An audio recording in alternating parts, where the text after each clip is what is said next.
Hi guys. So today's video is going to be slightly different. We are gonna go and hit a chest and shoulder workout today because I wanted to run you guys through my workout, what I follow these days, to be in the shape I am in, and how am I taking my bulk forward till July, that is.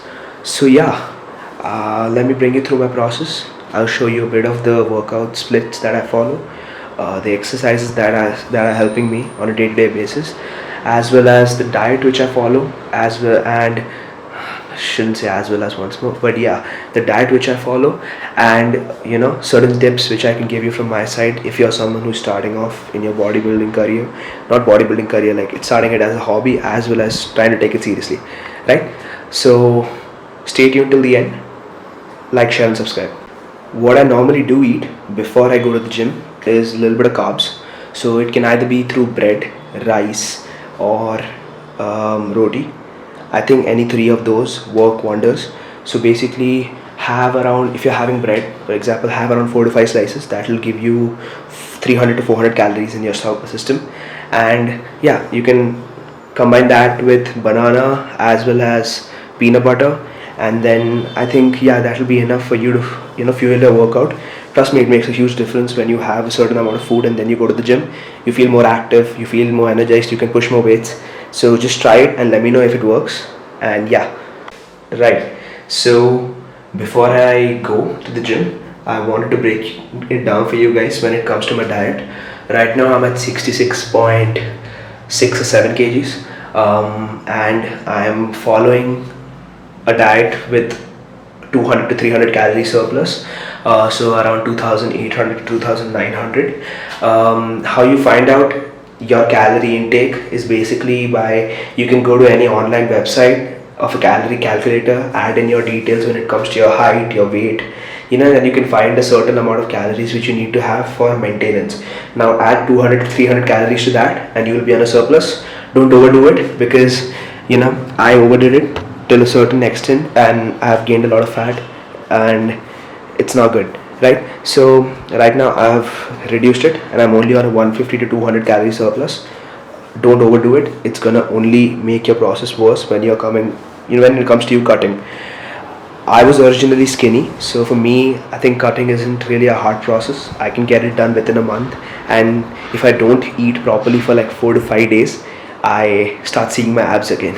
So yeah, if you're someone like that, then I guess you can go on a calorie surplus of 400 to 500. But if you're someone who struggles with losing weight, do not add on too many calories in the beginning.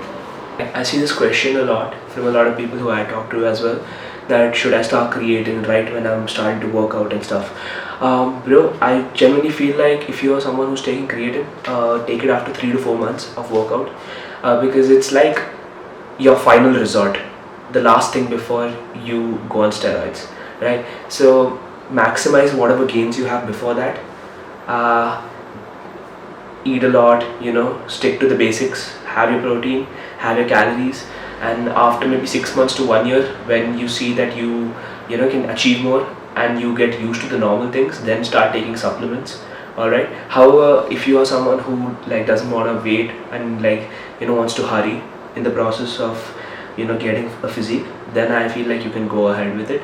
However, I wouldn't recommend a loading phase, because I think a loading phase puts a lot of pressure on your stomach, and like if you're someone who has a lot of digestive issues, taking suddenly so much creatine in your body is truly going to mess up your stomach. So be careful with that. Regarding the time, what time should you have it at, sorry. I think before I used to have it at night, but now I've shifted my times to the evening, because I feel like at night if you have it and then you sleep, it puts a lot of pressure when you're sleeping on your kidneys, and you feel like peeing when you get at night. So I suggest you have it around at evening, right before your workout. Or if you're someone who works out in the afternoon, come back and then have it. And that way you can not get disturbed when you're trying to sleep. Right now I'm sticking to GNC. Focus on this. Yeah, so this is what I'm having right now, and I think it's pretty good. However, I feel like you should just stick to a creatine brand. Doesn't matter which brand. Just make sure it's completely certified. Okay, that's third party testing on it, and I think you should be good to go. So two things for the day. First, I'm going to take you guys with me to this new gym where I'm going to just check it out. It's known as Chapter. And second thing is, what is my split these days? What am I following? So basically, I was following bro split for a long time, and after a bit, you stop seeing results when it comes to bro split. Yes, you get very good arm results, but when it comes to other body parts, I think a friend of mine who coached me for a bit also told me that it takes a lot of time for you to get back to a chest day after completing a chest day, and when you do that, it gives a lot of time for recovery to your chest, which is actually unnecessary. So yeah, then I switched to a push pull leg. However, I'm not a big fan of push pull leg because I feel like when you do a push pull leg workout, you're training three muscle groups at the same time, and some people can't stick to doing three muscle groups on the same day. Or maybe it's just me. I think I find it pretty hard to find like a mind muscle connection on like different days for like three muscle groups.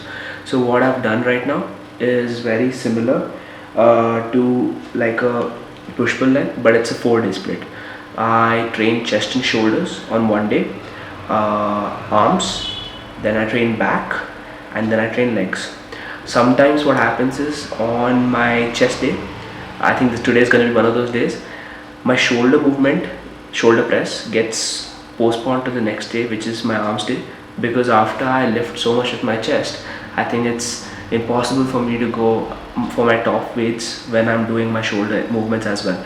Lateral raises is something which you can do with other big muscle groups, but I think shoulder press and bench press, both of those movements are very similar, and when you hit both of those movements in the same manner, it takes a lot of energy out of you. So yeah, that's my plan for the day. I'm gonna hit a total of 5 movements. I'll take you guys through it when I go to the gym. However, yeah, my meal is ready, so I'm just going to munch on this, and after that I'll take you guys along with me.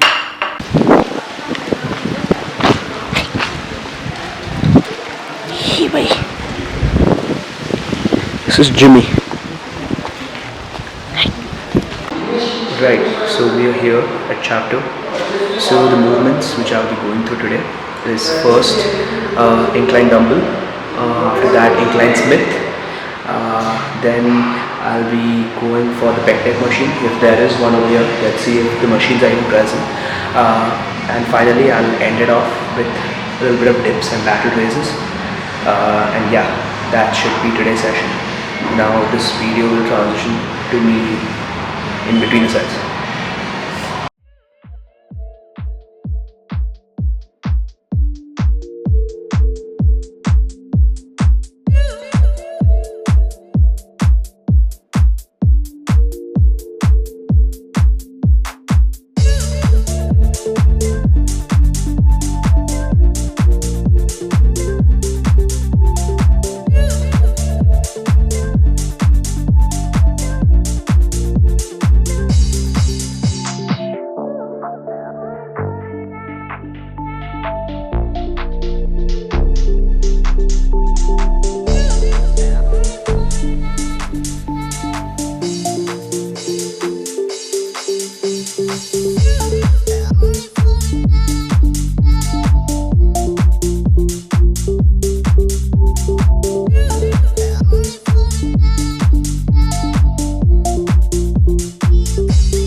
Right, to break down all of my exercises, I think if you notice my inclined dumbbell press fall, I go very deep with the stretch. The reason why I go very deep with the stretch is because I feel like my upper chest lags compared to my lower chest and mid chest, and I just want to feel the mind muscle connection more. So if you're someone who is lagging to get your upper chest activated, try giving it a deeper stretch. Other than that, another thing which I do to make sure my upper chest gets activated is I don't arch my back a lot, because if I arch my back a lot, the pressure of the movement goes to my mid chest, which I absolutely hate. So that's what I do for my incline dumbbell press. Moving on to my incline Smith. Like I said, inclines are always a game changers, and especially the Smith. I love this movement so much because you can never go wrong with it. No matter which gym you go to, you always find this machine. And yeah, if you're someone who's starting out and needs a machine to trust and to put faith into when it comes to building your chest, 100% I would recommend this. Go for the incline Smith any day. Next is my pec deck, which I use. The pec deck is something which I've struggled for a long time with. I feel like my form is still not perfect up to this day. So if anyone is there in the comments and you can tell me how to fix my form, that would be great. My coach Chetan, he also tells me that my form is still off.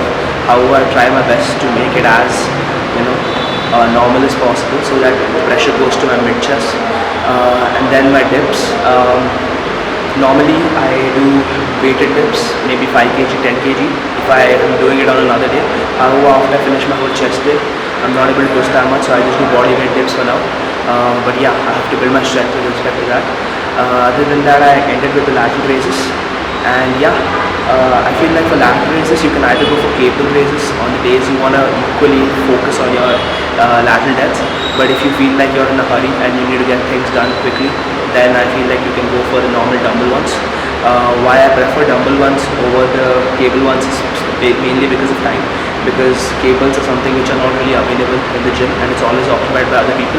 So yeah, if you're someone who is wanting to quickly finish your workout, go for the lat raises with dumbbells one. And if you're someone who has a lot of time and has a big gym where you get a lot of space to use the cables, then 100% lateral raises with the cable is the way to go. After this, I normally also try to get my shoulder press in during my chest day. However, these days I'm trying to max out my shoulder movements as well as increase my weights. So yeah, I don't think I'm able to do that when I hit it after the chest day. So that's the realization I've made, and that's why I've included shoulder press in my arms day. And yeah, it helps a lot. Yeah, so that's it for the day, and I hope you enjoyed the video. This is something which I'll be doing way more often, and giving you guys more tips when it comes to my gym progress. Thank you for watching. Like, share and subscribe, and remember, if there's one person who needs to put faith in yourself, that's you.